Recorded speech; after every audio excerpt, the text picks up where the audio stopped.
Hello everybody, welcome to Friday Night Live from the Cloudy Sky Fantasy Football Show ahead of Game Week 22, first week of February, and the thumbnail is already out of date and it was only put on there this morning. So originally we were looking at doubling up ahead of the Valentine's Day single, which is Chelsea's fixture at Brighton on obviously 14th of February, Valentine's Day. But since then, and that was around about 9:30 this morning, I think, we've had some updates where there might be some additional fixtures going in. So I'm going to have a look through sort of the press release from the Premier League, and then we'll have a look through the usual bits and pieces we do on the team and the stats. Then we'll have a look at my team, see where we're looking for this week and maybe a look ahead to next week. I've had a couple of questions in. If you're in the chat, evening John, pleased to say that it does look like we're going today rather than you having to remind me, but thanks for that anyway. If you've got any questions, drop them in, and then we'll let everybody get off for the first day of the Six Nations. Looking forward to that. I think France might be somewhat warm favourites to beat Wales today. Best price I could see was 1-41 to win the game. So, anyway, without further ado, let's get into what the Premier League have said. So, please note that all Premier League fixtures are subject to change, while some can be subject to further change. The individual matches are subject to possible changes of date of time due to particular circumstances. And it goes on to say, Saturday, 15th of March, 12:30 GMT, Aston Villa v Liverpool. Should Liverpool reach the EFL Cup final, the match will be rescheduled for 19:30 GMT on Wednesday the 19th of February and remain live on TNT Sports in the UK. They'll be really chuffed to bits with that because on the same day they are going to be scheduling Manchester City's trip to Real Madrid in the playoffs for the Champions League. Also, Saturday 15th of March, Newcastle v Crystal Palace. Should Newcastle reach the EF Cup final, then an announcement regarding this, a new date for their league match at home to Crystal Palace, will be made in due course, so not likely to be arranged anytime soon. Sunday the 16th of March, kick-off time to be confirmed, Arsenal v Chelsea.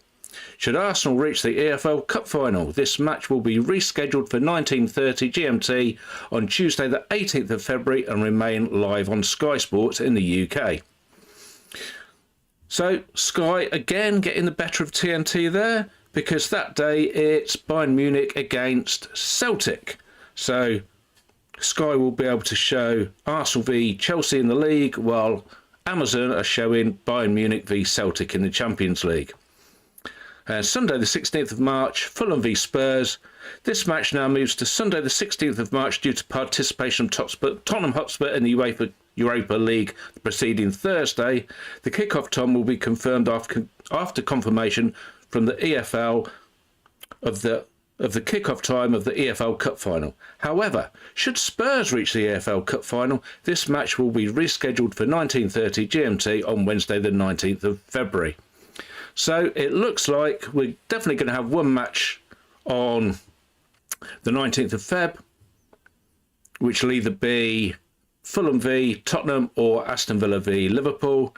And if Arsenal overturn the 2-0 deficit they face when they visit Newcastle on Wednesday this week, then their match against Chelsea will also be brought forward.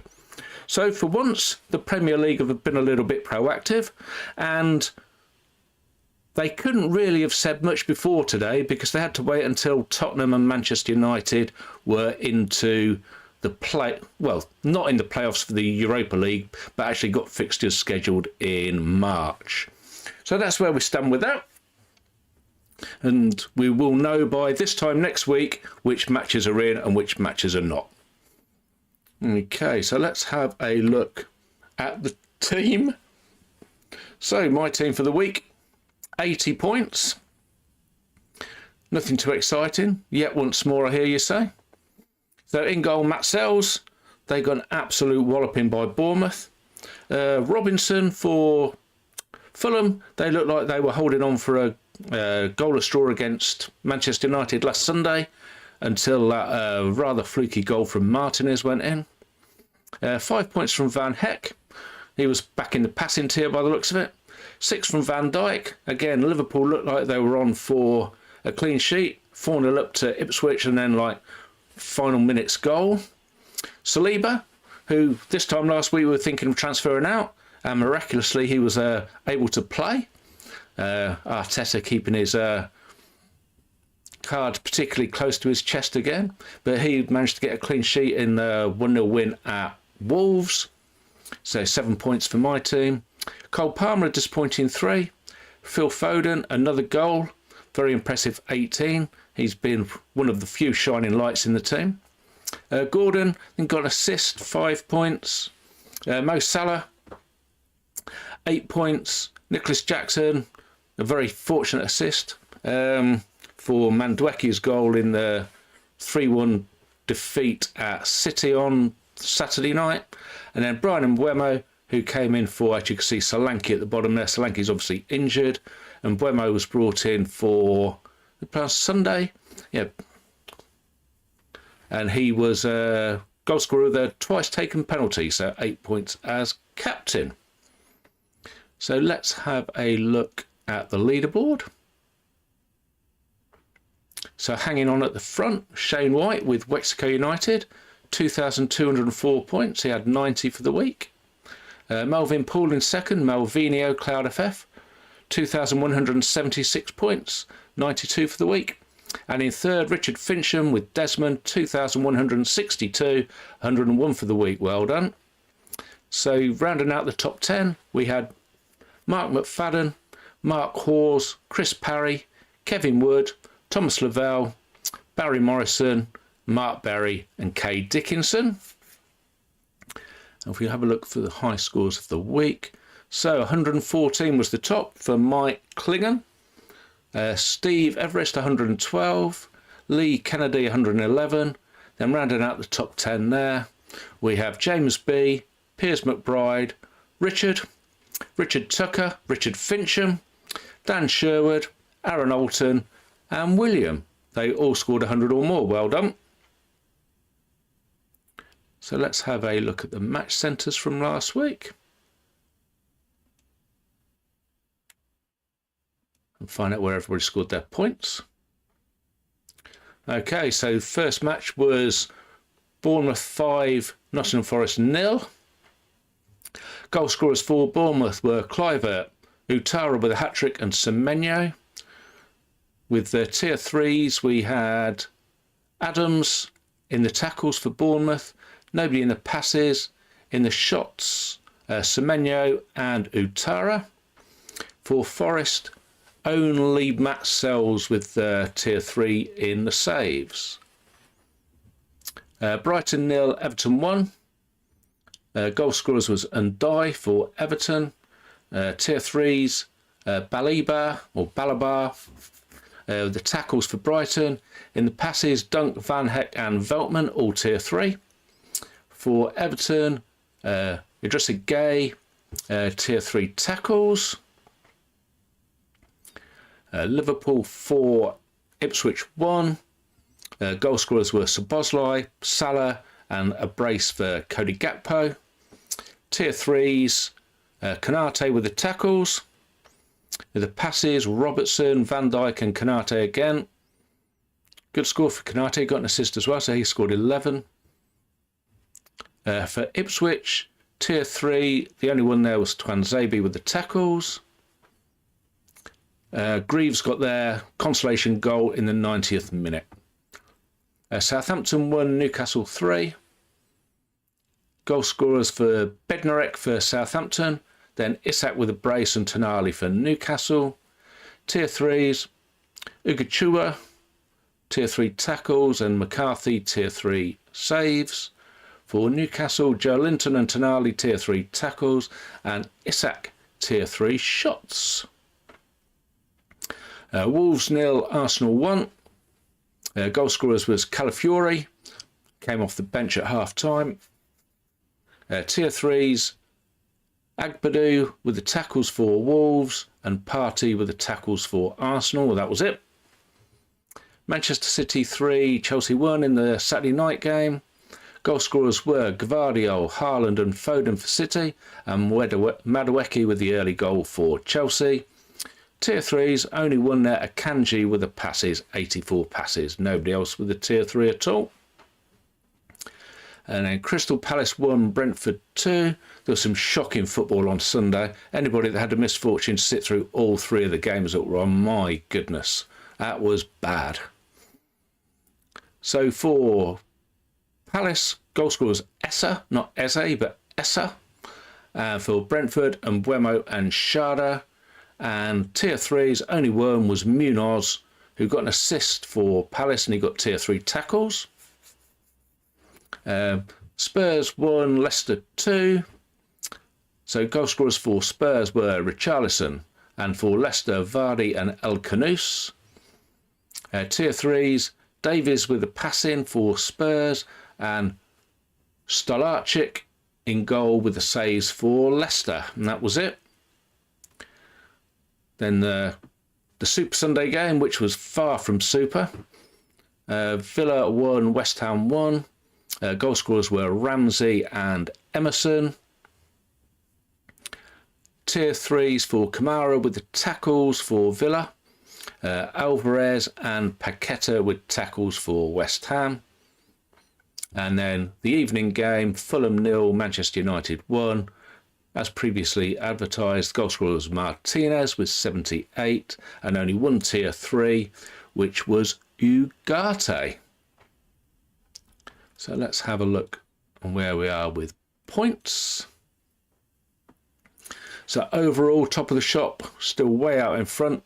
Mo Salah, 217. Erling Haaland back into second place now with 184.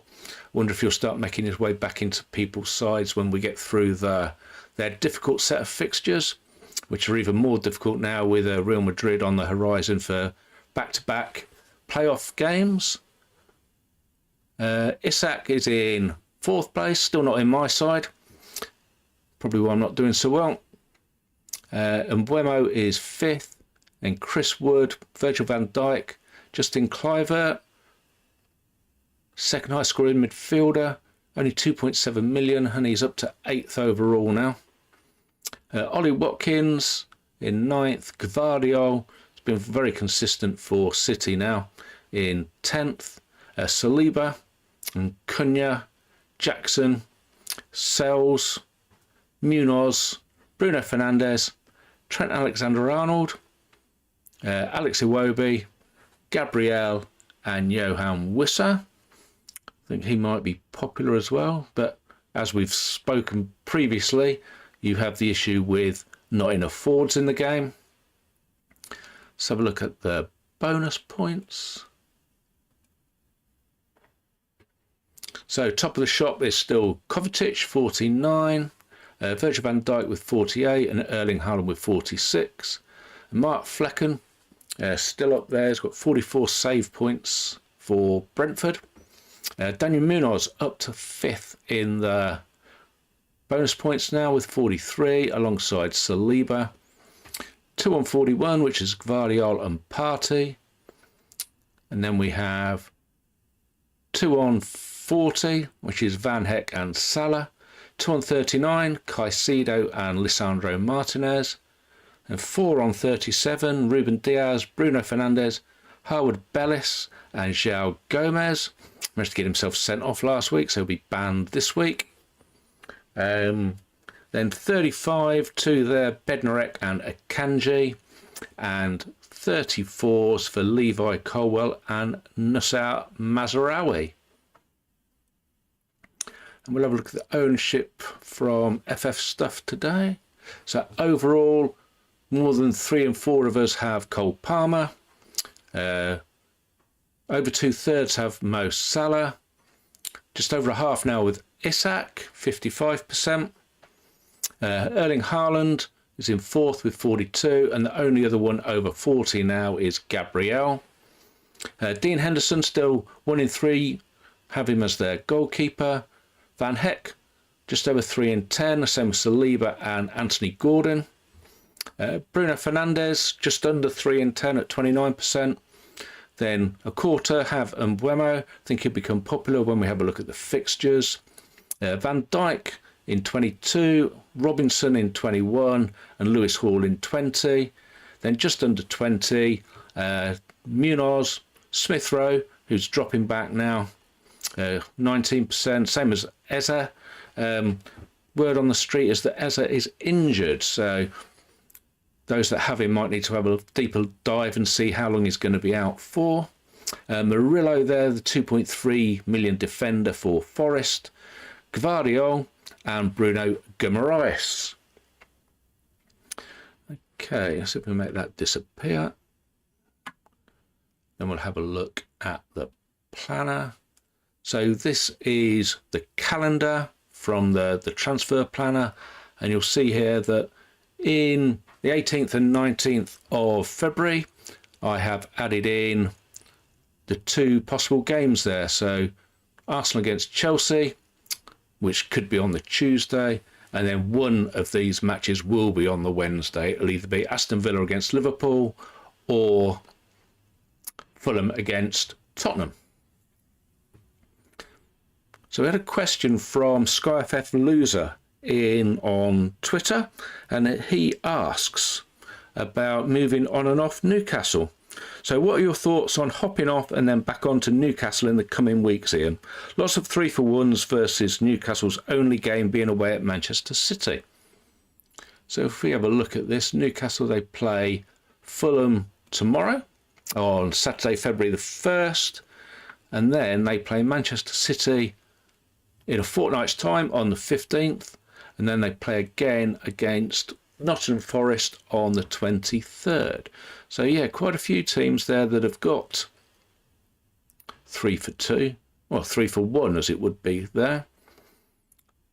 So Arsenal have, if the Chelsea game goes in. Chelsea have, if the Arsenal game goes in. Liverpool have, if the Villa game goes in. And Tottenham have, if the Fulham game goes in. So you'd need to be a little bit presumptuous, I think, if you want to make that move for somebody that's playing on Sunday this week, because you won't know which fixtures are going to go in there. But that's not to say that moving off a Newcastle player isn't a bad idea anyway. I mean, Isak is still going to tear up some trees, but is there an opportunity to move away and then come back? You could look when they play Liverpool there on, that's the midweek game at the end of February. So you could look to move away after that, possibly. It's tricky. I don't know if I'd do it for a 2-for-1, even if that match was at Man City. We know how bad they've been. That's probably one I'd say, if you've got transfers to spare, then it's worth having a dabble. If you haven't, then you might be as well to keep with Isak. Okay, so let's see if I can move that back now. There we go, so I need to move that to here. And we can have a look at the team.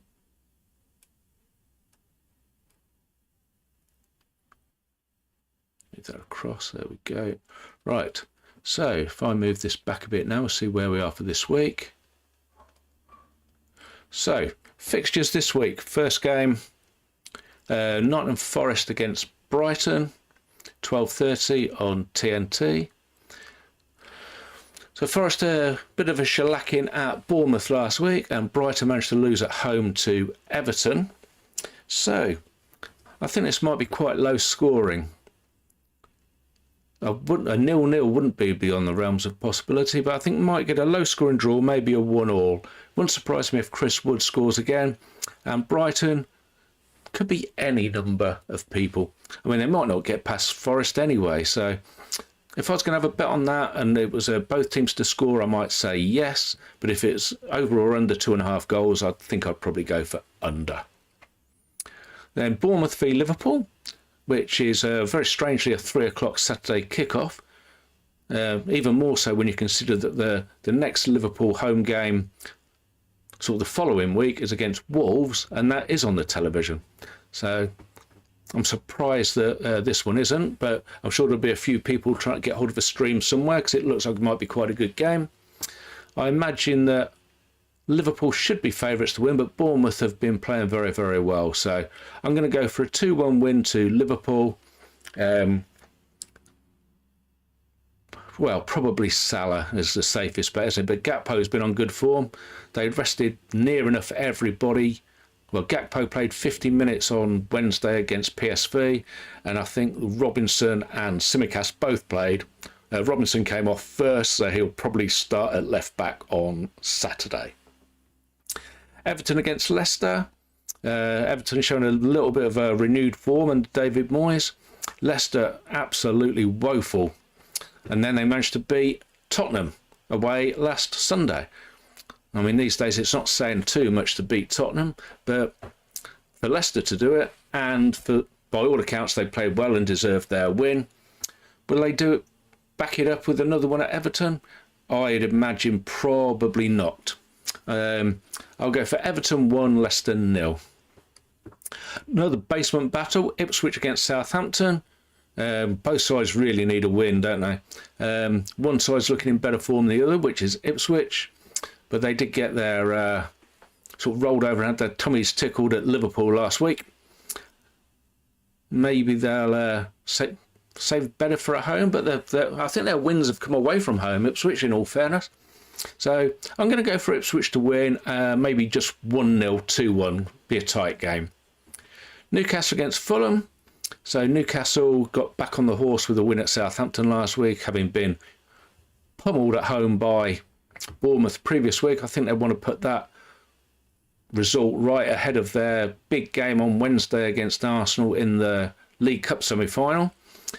Yeah, I think Newcastle should be back on form. Won't surprise me if it's a draw, but I'll go for Newcastle to win and both teams to score 2-1.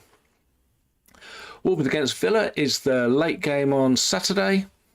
I think Villa will probably have too much. They snuck, well, a bit more than snuck, but it was tight in the end into the qualification places for the Champions League, so they don't have to go into the playoff round that Manchester City are in. They beat Celtic at home, and I think it was Atalanta not winning against Barcelona that got them the qualification place. Local derby, probably quite tight, but Villa have no midweek match coming up, so I think they'll probably have enough to win. I'll go for a 2-1 win. Then the Sunday games, Brentford v Tottenham. I think this could be quite high scoring. Both teams to score on this on the coupon is about 4-11, which is crazy. I think Brentford will have too much, to be fair. Tottenham, they qualified in the top 4 for the Europa League, so they don't play in the playoff round either. But I think Brentford will have too much here. I think both teams will score. Could be quite high scoring. Make 3-2 to Brentford. Manchester United against Crystal Palace. Two teams you're not quite sure exactly what you're going to get. Palace will definitely be sort of poorer without Eza. There's no question about that. Whether United, because they've also, a bit like Tottenham, finished in the top 4 for the Europa League, can they back that up with a league win this week? I'd say probably doubtful. I'll go for a draw again, 1-1. Then the big game this week is Arsenal against Manchester City, Super Sunday. Arsenal really could do with a win to keep pressure on Liverpool. They'll be hoping that Liverpool themselves get turned over the previous day. I think realistically they should have enough to beat City. City haven't been all that, but they're inconsistent and could easily turn it on. Arsenal, there's a rumour that Raya's injured, but I very much expect he'll play. Another one where Arteta is keeping his cards close to his chest again. I'll go for a tight win, 1-0 to Arsenal. And then we have Monday Night Football this week, the London Derby, Chelsea against West Ham. Apparently Bowen and Somerville could be making comebacks for West Ham, so they'll be better for it if they are. Still missing a striker, aren't they, really?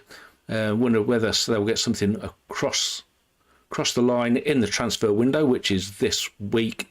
On Monday it actually closes, so Monday Night Football might be worth a watch for transfer news as well. I think Chelsea will have enough, and I'll go for a 2-1 win to Chelsea. And you see poking across the screen on Saturday the 15th is Justin Kluivert, because that is a planned transfer for me. Van Heck, he's getting the passes, but we could do with a bit more.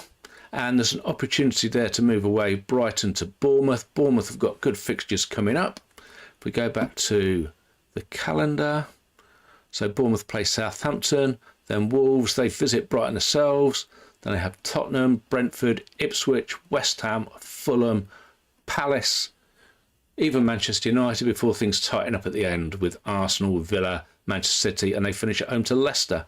So I think that might be a move I make there. Brighton have got reasonable fixtures themselves, but they do run into City and Villa. So with Kluivert, midfielder, getting decent attacking points. Brighton, I mean, they could get clean sheets against Southampton, Bournemouth and Fulham, but you wouldn't want to guarantee it against Bournemouth and Fulham, even at home. Southampton, they might, but we shall see. So yeah, that's a planned move for me, and that'll be on the 15th, so that's a week on Saturday. So obviously there's no Premier League next week, it's FA Cup weekend. So we won't be back until, there's obviously the Wednesday game on the 12th, and then we're back on with the Friday night football on the 14th, Valentine's Day. So we're back then. Next week, I'm hopeful to have something out for Dream Team with the planner, which has been coming on. Hopefully we'll be able to get that out and do a bit of a preview on there. Spoiler, I'm into the top 850. So yeah, going well in Dream Team. First season playing as part of the Fergie's sort of overall fantasy manager game. I thought I'll give it a go. So yeah, so hopefully we'll have something out for that for next week, and then we'll be back for more cloud previews a week on Friday with Friday Night Live ahead of Brighton v Chelsea. So just catching up with the chat, John, isn't Kluivert's partner due to give birth around that game week? And we won't see the team. Okay, well, I'm sure, isn't that where Andy Martin lives down in Bournemouth? Maybe we can send him a message, get him down there into the outside the Labour ward, give us some updates. Yeah, interesting. Okay, we'll see if we get a bit more news on that within a fortnight. Thanks, John. All right. Well, thanks very much for watching, everybody. I will leave you to your weekend. Enjoy the Six Nations, enjoy the football, or anything else you're doing over the weekend, and we'll catch you soon. All right. Cheers, everybody. Bye for now.